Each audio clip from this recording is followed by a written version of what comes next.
Rien ne m'intéresse en ce moment. Aveugle les yeux et aussi muette les oreilles. Et aussi, je vais seulement fumer. Je vais seulement fumer ce qui se fume. Et je vais en divan océanique.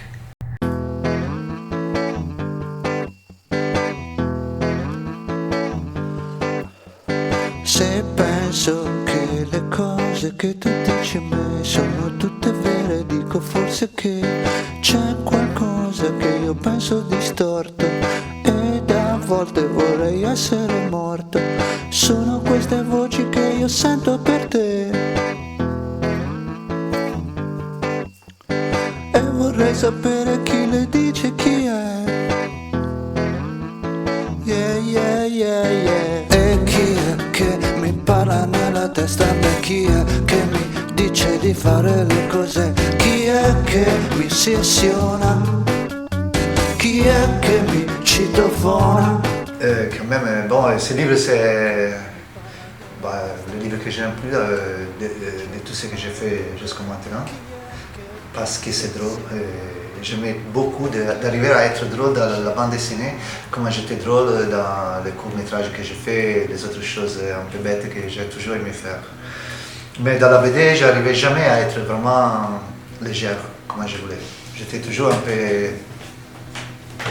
trop lourd de ce livre. Et après, j'ai compris que cette chose était un peu liée au dessin, au style du dessin. Parce que pour être drôle, pour arriver à faire des blagues, à avoir un rythme plus vite, plus léger comme je voulais, je devais avoir aussi un dessin très vite.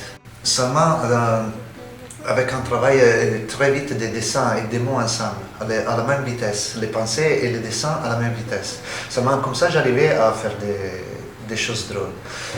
Et surtout, dans le livre, je ne parle pas des choses drôles, mais je voulais parler des choses tristes et dramatiques de la façon plus bête possible.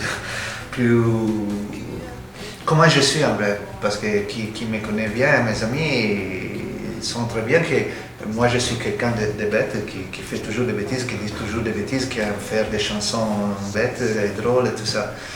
Et moi je voulais mettre cette part de moi dans ce livre. Et enfin, je peux dire que c'est le livre qui me ressemble le plus. Je mentis chaque fois que je dis je vais bien, tous les fois, et ça tout le monde le savait. C'était pour ça qu'il détournait les yeux. Nous sommes tous des lâches, ce n'est pas vrai.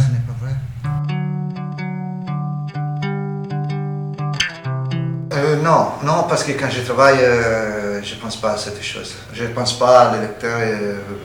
Je pense à le lecteur comme respect pour la forme de l'ouvrage. Seulement, je pense à le lecteur et je me dis, tout doit être toujours compréhensible, toujours simple.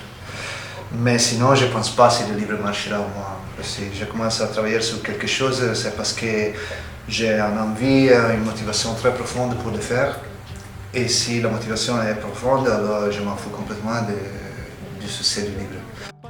Et alors, je n'ai pas pensé à ça, j'ai pensé seulement, j'ai des choses à raconter et je le vais faire et c'est tout.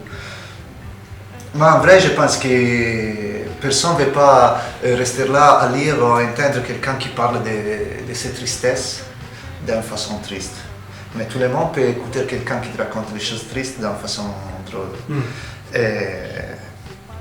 Et c'est ça que j'ai fait dans le livre, je pense qu'il n'y aura pas trop de problèmes. Primo, je suis allé chez ce premier docteur. Bonjour, bonjour, le professeur contre-jour. Je lui ai parlé de ces trucs que j'avais aux zizi. Il m'a dit, déshabillez-vous. Je l'ai fait et je me suis dirigé vers la banquette. Non, pas la banquette. Pas la banquette, il m'a dit. Il a montré l'ampoule au-dessus de la banquette et m'a fait remarquer qu'elle était cassée. Mettez-vous là, la faf à la fenêtre. La faf à la fenêtre veut dire là, face à cette énorme fenêtre qui va du sol au plafond et de laquelle on a une vue panoramique sur les immeubles d'en face et vice-versa.